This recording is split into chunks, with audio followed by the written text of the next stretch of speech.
Terungkap cara Nisha kelabui keluarga jadi pramugari palsu, kerap posting di medsos. Langkah nekat Hairun Nisyah, 23, menyamar sebagai pramugari batik air ternyata tidak lahir begitu saja dari cita-citanya menjadi pramugari.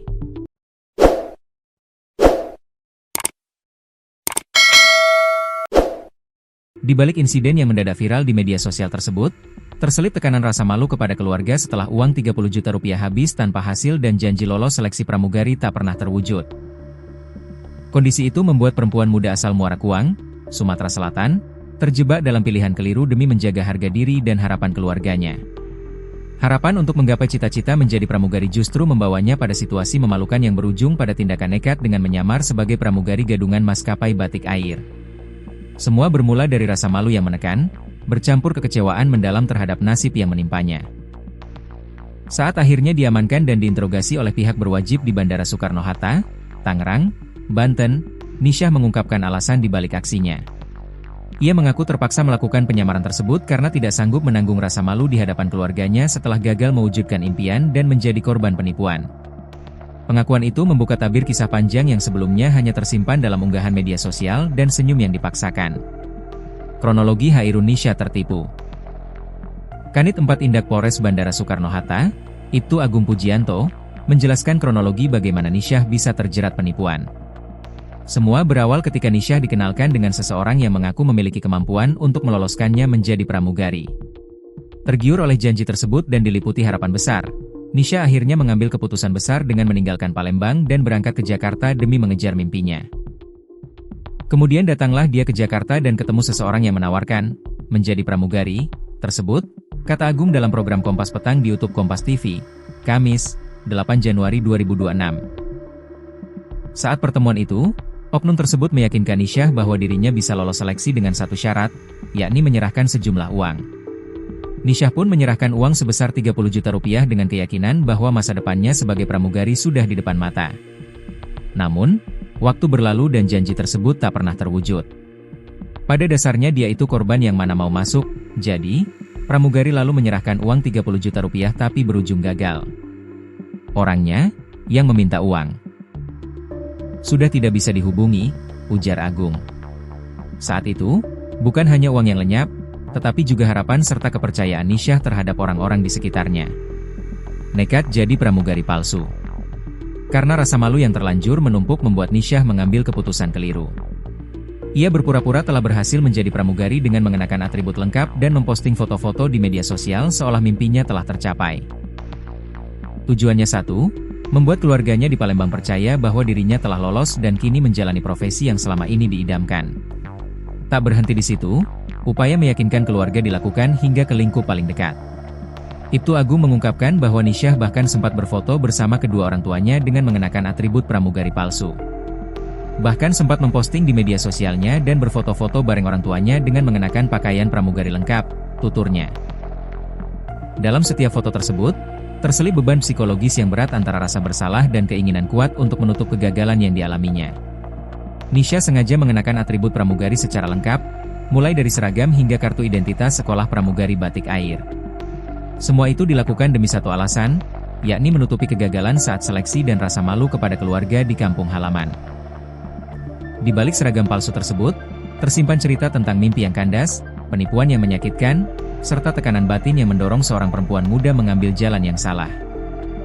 Kini, kisah Nisyah menjadi pengingat pahit bahwa mimpi besar tanpa kehati-hatian dapat berujung pada luka yang mendalam, bukan hanya secara materi, tetapi juga emosional. Nasib Hairun Nisyah.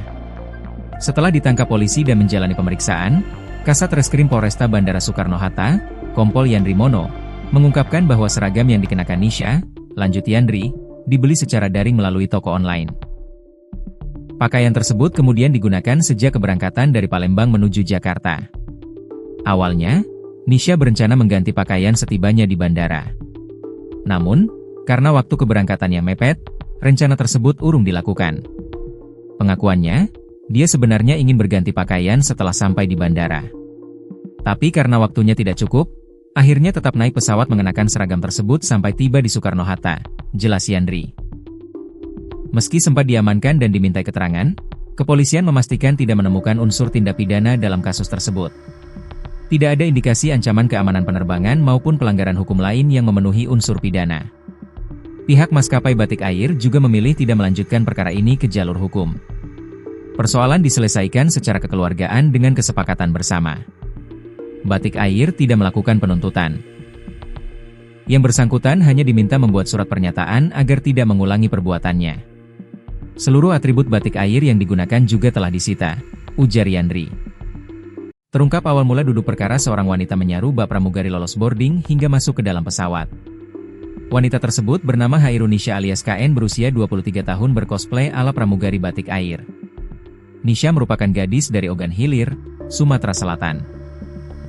Nisha mengenakan seragam seperti pramugari menumpang pesawat Batik Air rute Palembang, PLM, Jakarta, CGK, ramai menjadi perbincangan. Gerak-gerik wanita tersebut dicurigai hingga akhirnya diamankan pihak kepolisian di Bandara Soekarno-Hatta, Suta, Kota Tangerang, Banten. KN sempat ngotot saat ditanyai, seolah dirinya benar-benar pramugari. Pengakuan KN ditunjang dengan cosplay ala pramugari lengkap dengan seragam, rambut cepol, hingga ID card yang tidak jelas keasliannya. Untuk diketahui, cosplay merupakan kegiatan mengenakan kostum dan berdandan menyerupai tokoh tertentu. Istilah cosplay berasal dari gabungan kata Inggris costume dan play. Video aksi KN mengaku dan berpenampilan bak pramugari maskapai Batik Air ini viral di media sosial Instagram seperti diunggah akun Jabodetabek 24 Info dan 99 Channel. Disebutkan dalam caption unggahan itu, N naik pesawat Batik Air rute Palembang, PLM, Jakarta, CGK, pada Selasa, 6 Januari 2026. Ia membeli tiket sendiri seperti penumpang pada umumnya, namun mengenakan atribut pramugari lengkap, tulis caption tersebut. Memiliki tiket membuat KN lolos saat proses boarding. Tetapi, ketika berada di dalam pesawat dan ditanya oleh kru aktif, jawaban KN disebut ngawur dan tidak sesuai dengan standar pramugari. Setibanya di Bandara Soekarno-Hatta, petugas Aviation Security, AFSEC, sudah menunggu dan langsung melakukan pemeriksaan. Saat diperiksa, KN tetap bersikeras mengaku sebagai pramugari dan menunjukkan ID card. Wanita tersebut bernama Hairunisha alias KN berusia 23 tahun bercosplay ala pramugari Batik Air. Nisha mengenakan seragam seperti pramugari menumpang pesawat Batik Air rute Palembang, PLM, Jakarta, CGK, ramai menjadi perbincangan.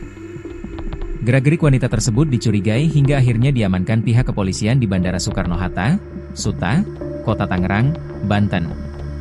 KN sempat ngotot saat ditanyai, seolah dirinya benar-benar pramugari. Pengakuan KN ditunjang dengan cosplay ala pramugari lengkap dengan seragam, rambut cepol, hingga ID card yang tidak jelas keasliannya. Disebutkan dalam caption unggahan itu, N naik pesawat Batik Air rute Palembang, PLM, Jakarta, CGK, pada Selasa, 6 Januari 2026. Ia membeli tiket sendiri seperti penumpang pada umumnya, namun mengenakan atribut pramugari lengkap, tulis caption tersebut. Memiliki tiket membuat KN lolos saat proses boarding. Tetapi, ketika berada di dalam pesawat dan ditanya oleh kru aktif, jawaban KN disebut ngawur dan tidak sesuai dengan standar pramugari. Setibanya di Bandara Soekarno-Hatta, petugas Aviation Security, AFSEC, sudah menunggu dan langsung melakukan pemeriksaan.